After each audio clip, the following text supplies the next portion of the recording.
श्रीक्षेत्र रे सरिला हेरा पंचमी नीति महाप्रभुंक दर्शन न पाई अभिमानिनी मां महालक्ष्मी भांगिले रथ राग तमतम होई फेरी आसिले श्रीमंदिर।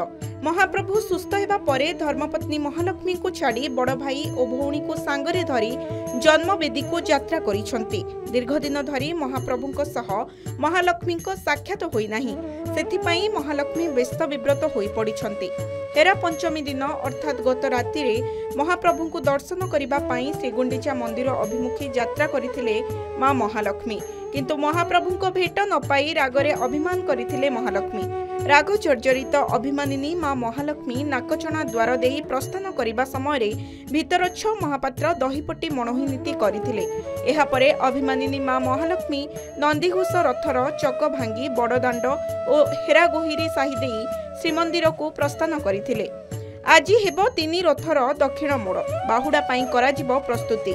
गतकाली महाप्रभुंको हेरा पंचमी नीति शेष हेबा परे बाहुडा यात्रा पाई प्रस्तुति पर्व आरंभ हेबो। आज तीनी रथर दक्षिण मोड़ कराजिबो। गुंडीचा घर सिंहद्वार सम्मुखरु तीनी रथकु टणा जाई सरधा बाली रे पहुंचिबो। आज सकाळ धूप परे ठाकुरंको निकटरु आज्ञामाळ रथकु विजे हेबा परे रथ टणा आरंभ हेबो। सेथिपाई रथर मुख्य महारणा भोई सेवकंको उपस्थिति रे रथ तदारक कमिटी, श्रीमंदिर प्रशासन जंत्री, पूर्त विभागर जंत्री, ईस्ट कोस्ट रेलवे कर्मचारी माने मिलित भावे तीनी रथर जांच करिथिले। आवश्यक छोट मोट मरामती मध्य करा जाइछि।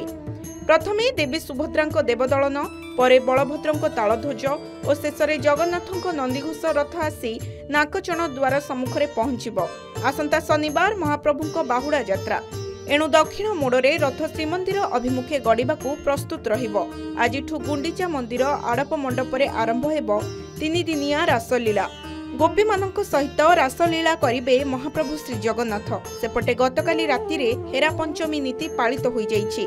श्रीगुंडीचा मंदिर ठारे पहुंचिबा परे महाप्रभुंको दर्शन न पाइबारु अभिमानिनी मां लक्ष्मी ठाकुराणी अपमान और रागरे महाप्रभु श्री जगन्नाथंको नंदीघोष रथ भांगिबा सह निराडंबर शोभायात्रा रे पुनर्बार मंदिर को फेरी आसिछंती। पुरीरू पिंटू साहूको रिपोर्ट, के न्यूज ओडिशा।